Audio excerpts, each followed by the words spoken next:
예, 센터처치 드디어 마지막 파트입니다. 8장 사역의 역동화, 역동적 사역에 대한 이야기를 하죠. 이 역동적 사역을 하면서 첫 번째 조직에 대한 얘기를 꺼냅니다. 조직과 역동성, 운동성이라고 하는 것은 약간의 차이를 가지고 있습니다.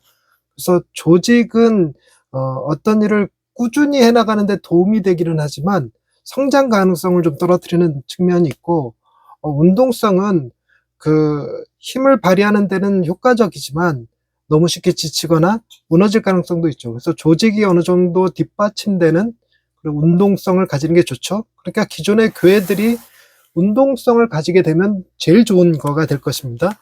기존의 교회들이 운동성이 없이 생존하는 교회들이 굉장히 많아요. 그러니까 타성에 젖어서 움직이는 교회라고 할 수 있는데, 교단이나 선교의 도움을 받아서, 외부 지원을 받아서 명맥을 유지하는 교회들 많죠. 굉장히 많죠. 그런 교회들이거나, 아니면 교회 자체가 재산을 가지고 있어서 그 재산의 부가가치, 그러니까 수익을 얻어내는 구조로 움직이고 있다거나, 그게 아니면 정말 몇몇 소수의 사람들에 의해서 그 사람들의 헌신과 희생으로 움직이는 교회들이 거의 대다수인 것 같습니다. 그러니까 이런 교회들의 문제점은 뭐냐면, 그런 교회들이 뭐 무조건 나쁘다 이렇게 얘기하기보다 생명력이 끊기게 될 가능성이 크다는 거예요.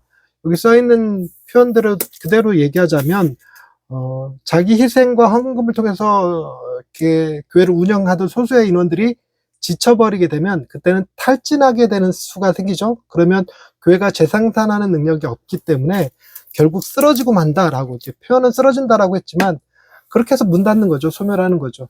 그러니까 이걸 막기 위해서 어떻게 해야 되냐면 교회가 운동 역동성을 가져야 된다고 얘기를 하는 건데, 운동 역동성을 좀 우리가 좀 이해를 해야 그걸 일으켜라도 볼 수 있고 시도라도 해볼 수 있는 거잖아요. 그러니까 몇 가지 특징들을 얘기하는데, 그게 첫 번째 비전, 희생, 유연성, 자발성, 이걸 얘기합니다. 일단 뭔가 비전이 있어야 되는데, 이 비전이라는 것도 우리도 이렇게 캐치프레이 많이 걸죠. 그래서 뭐 해마다 표어를 제시하기도 하고 하는데, 실현 가능하냐, 그리고 교인들이 다 같이 참여할 수 있는 것이냐, 그리고 그들이 이렇게 같이 거기에 이렇게 몰입할 수 있을 만큼 흡입력이 있는 비전이냐 하는 것은 조금 다른 문제인 것 같아요. 그래서 제일 중요한 건 아마도 첫 번째로 강력한 비전 제시라고 할 수 있겠습니다.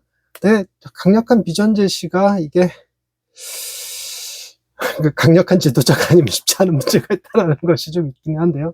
그리고 어쨌든 두 번째로는 이 비전을 가지고 있으면 그것이 가지고 오는 게 뭐냐면, 그 비전에 희생적으로 헌신하는 사람들이 생기고, 내재적인 보상이라는 좀 어려운 표현을 쓰긴 했는데, 스스로 만족하고 기뻐할 수 있는, 그리고 보람을 느낄 수 있는 어떤 문화가 형성돼야 된다는 거예요. 외부적으로 주는 거 말고, 뭐 시상식 하고, 뭐 전도 많이 한 사람들한테 뭐 차 한 대 주고 그만 개 주고 뭐 이런 그런 거 말고, 스스로가 그 일에 보상이라고 느끼는 만족, 보람들이 있는 그런 문화가 형성돼야 된다. 즉 문화의 측면을 얘기한 거고, 세 번째로는 좀 유연성이 있어야 되는데, 운동성을 갖추지 못하고 조직적이면 약간 배타적인 경향이 있어요. 그래서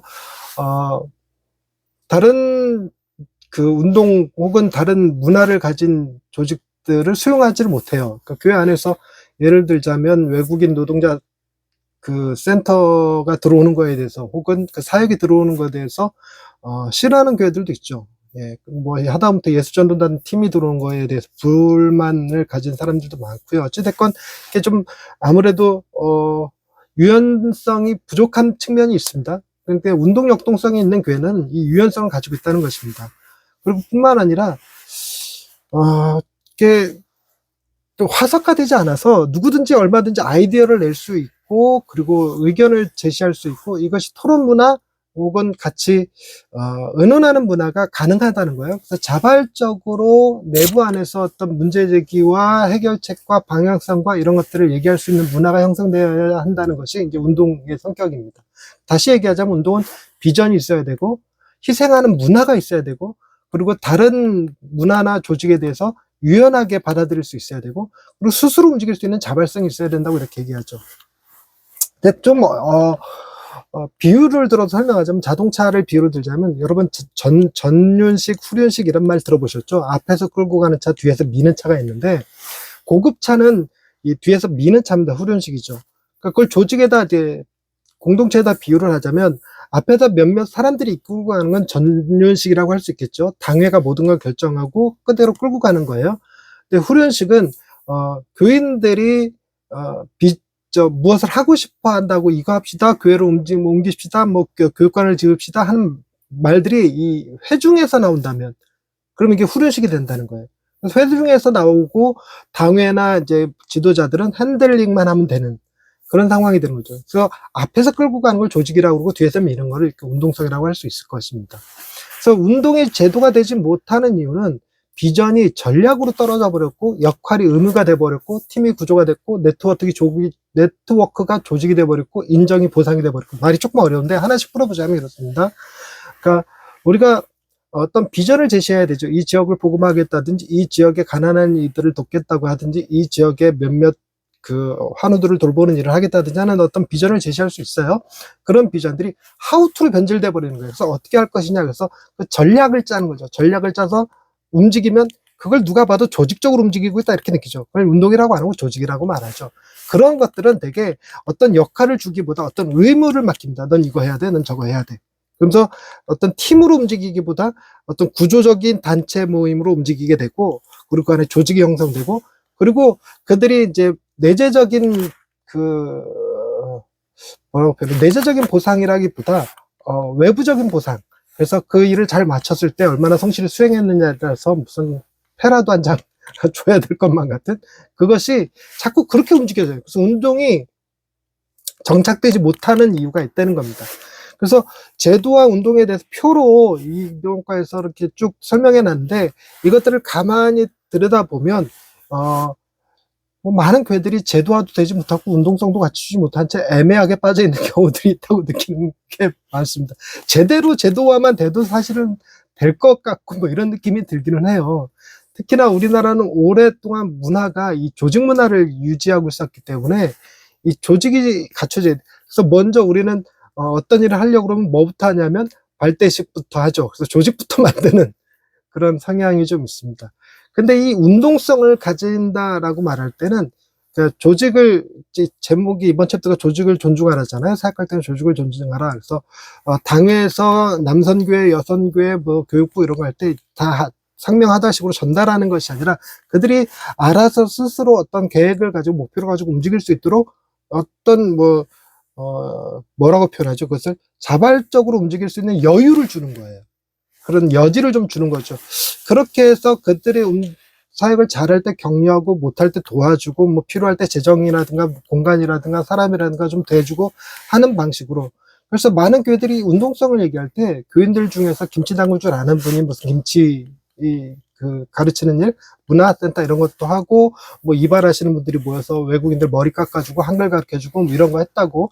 그것이 나중에 더 나아가서 뭐 제주도 여행도 한 번씩 갔다 오고 뭐 어디도 갔다 오고 뭐 이렇게 했었다고 하는데, 근데 그런 것들이 자발적으로 일어나는 교회가 돼야 되겠죠.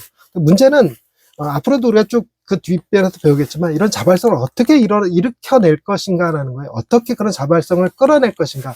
교인들이 한 사람 한 사람 다 이런 운동성을 가진 교인으로 서고 교회는 제도적으로 그들을 뒷받침할 수 있는 교회가 될 수 있을까? 여러분, 한번 그 답이 무엇일지 한번 맞춰보시겠습니까? 그 답이 율법과 전통과 복음 셋 중에 하나 찝자 그러면 복음이라는 거예요. 복음이 모든 것을 할 수 있다. 그러니까 복음이 제대로 전달이 되고 심어졌다면 그들 안에 자신들이 가진 달란트 그리고 비전들이 공명되면서 하고 싶다, 할 수 있을 것 같다, 누구랑 같이 하면 될 것 같다, 뭐 이런 생각들이 든다는 거죠. 그리고 그 일을 실제로 하게 된다는 거죠.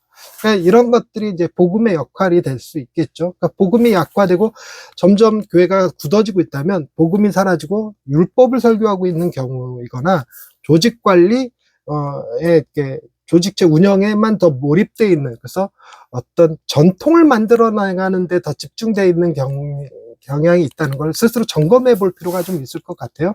그러니까 먼저는 복음을 제대로 세우고 복음으로 도전하고 그리고 어떤 작은 생각이라도 존중해주고 하는 문화가 교회 안에 필요할 것 같아요. 그런 부분에 대해서 역동성을 얘기하고 있는 거니까 앞으로 나머지 세 과를 더 배우면서 역동성이 우리 교회 안에서도, 여러분의 교회 안에서도 정착될 수 있기를 바랍니다. 오늘은 여기까지 하겠습니다.